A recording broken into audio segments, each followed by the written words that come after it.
எல்லாருக்கும் வணக்கங்க. இன்றைக்கி பாஸ்மதி ரைஸ் குருணையில் சிக்கன் பிரியாணி எப்படி செய்கிறதுன்னு பார்த்துடலாம்.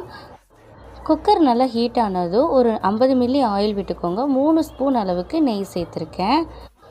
நெய்யும் எண்ணெயும் நல்லா ஹீட் ஆன பிறகு பட்டை வகைகள் எல்லாமே நம்ம சேர்த்துக்கலாம்.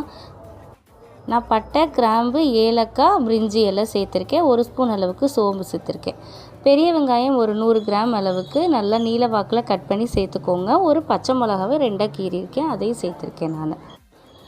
நல்லா வெங்காயம் கோல்டன் கலரில் வதங்கணும். வெங்காயம் பாதி வதங்கும் போதே ஒரு 2 ஸ்பூன் அளவுக்கு இஞ்சி பூண்டு விழுதையும் சேர்த்து நான் வெங்காயத்தோடு நல்லா கலந்து விட்டுக்கிட்டேன். இந்த பேஸ்ட்டில் நான் என்ன சேர்த்துருக்கேன்னா 3 தக்காளி, ஒரு கைப்பிடி புதினா, ஒரு கைப்பிடி கொத்தமல்லியை நல்லா அரைச்சி சேர்த்துருக்கேன். இதுவும் வெங்காயம் எல்லாமே நல்லா வதங்கணும்.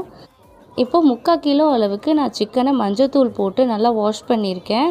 அதையும் அந்த மசாலாவோடு சேர்த்து நல்லா பிரட்டி விட்டுக்கோங்க. சிக்கன்லேருந்து லைட்டாக தண்ணி பிரிஞ்சு வரும். நம்ம ஆயிலே சிக்கன் நல்லா வதக்குனா தான் கொஞ்சமாக வெந்தாது இருக்கும். இல்லைன்னா நம்ம அரிசியோடு போட்டு சிக்கனை கலந்து விட்டோம் அப்படின்னா வேகாது. இப்போ 1/2 ஸ்பூன் அளவுக்கு மிளகாத்தூள், 1 ஸ்பூன் அளவுக்கு கரம் மசாலா தூள் சேர்த்துட்டு தயிர் மிக்ஸ் பண்ணி சிக்கனோடு நல்லா கலந்து விட்டுக்கோங்க. இப்போ கறி ஒரு 25% வெந்திருக்கணும்.